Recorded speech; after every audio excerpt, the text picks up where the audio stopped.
بسم اللہ الرحمن الرحیم۔ آج کے لیکچر میں ہم 18ویں ترمیم کا مختصر جائزہ لے رہے ہیں۔ 18ویں ترمیم میں جن آرٹیکلز میں ترامیم کی گئی، تبدیلیاں لائی گئی، ان کی تفصیلی ویڈیو اس سے پہلے ہم اپلوڈ کر چکے ہیں۔ تو سب سے پہلے ہم انٹروڈکشن پڑھیں گے۔ The Constitution of Pakistan underwent a significant transformation with the introduction of the 18th Amendment in 2010. This amendment aimed to enhance provincial autonomy, strengthen democracy, and redress power imbalances. وقتاً فوقتاً پاکستان کے آئین 1973 میں جو تبدیلیاں لائی گئی، اس میں 18ویں ترمیم جو ہے یہ ایک اہم ترمیم ہے۔ 18ویں ترمیم 2010 میں لائی گئی۔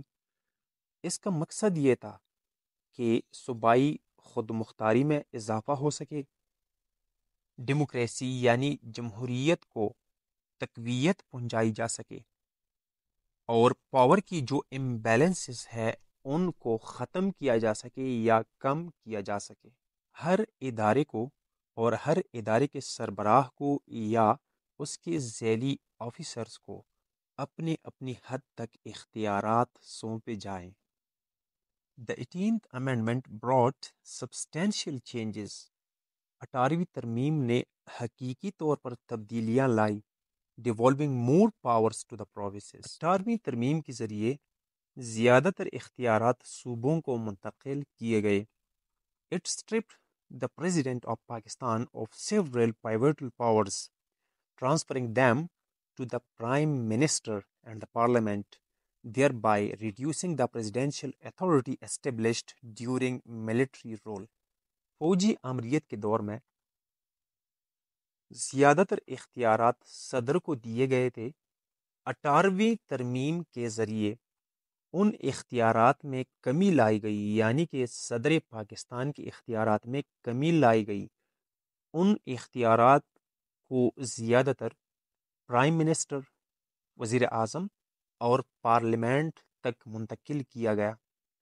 اس طرح صدر کی جو اتھارٹی تھی، صدر کے جو اختیارات تھے، ان میں کمی لائی گئی۔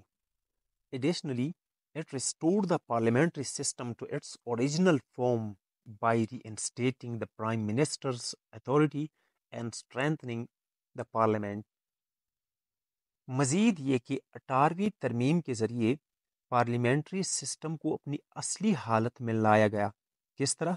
یعنی کہ زیادہ تر اختیارات وزیر اعظم کو دیے گئے اور پارلیمنٹ کو مضبوط بنا دیا گیا۔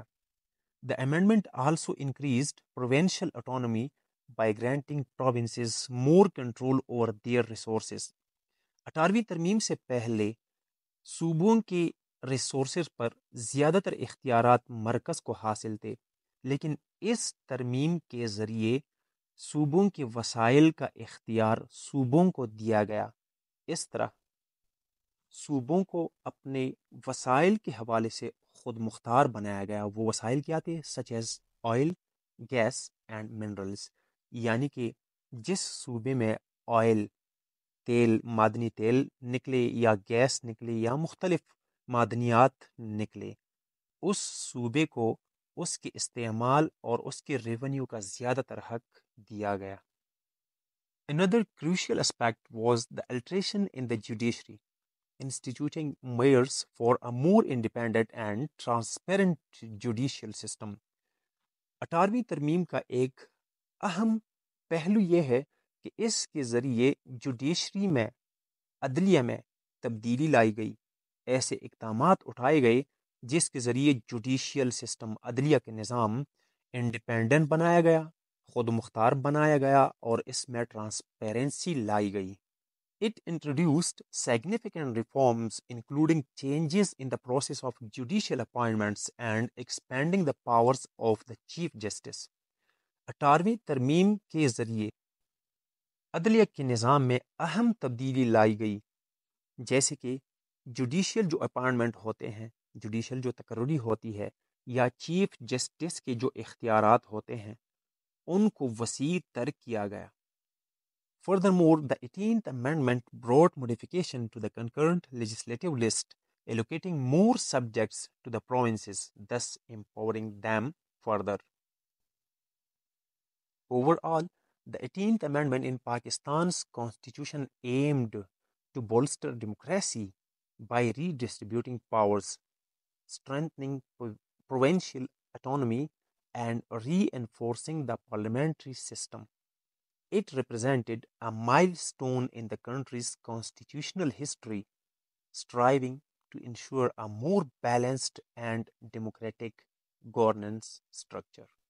مختصراً ہم کہہ سکتے ہیں کہ 18ویں ترمیم پاکستان کی آئین میں اس لیے لائی گئی تاکہ پاکستان میں ڈیموکریسی کو، جمہوریت کو مستحکم کیا جا سکے، مضبوط کیا جا سکے. کس طریقے سے؟ ری ڈسٹریبیوٹنگ پاورز، یعنی کہ جو اختیارات ہیں ان کو بہترین طریقے سے تقسیم کیا گیا. اسٹرینتھننگ پروونشل اٹانومی، صوبائی خود مختاری کو مضبوط کرنے کے ذریعے سے. ری انفورسنگ دا پارلیمنٹری سسٹم، ملک میں پارلیمانی طرز حکومت کو ری انفورس کرنے کے ذریعے، دوبارہ بحال کرنے کے ذریعے اس آئین کو مستحکم ترین بنانے کی کوشش کی گئی. پاکستان کی کانسٹیٹیوشنل ہسٹری میں 18ویں ترمیم ایک اہم سنگی میل ہے. اس کے ذریعے ایک متوازن اور جمہوری طرز حکومت کو مستحکم کرنے کی کوشش کی گئی. امید ہے آپ کو ویڈیو پسند آئی ہوگی، تو پلیز ویڈیو کو لائک کیجئے، شیئر کیجئے، اپنا خیال رکھیے. اللہ حافظ.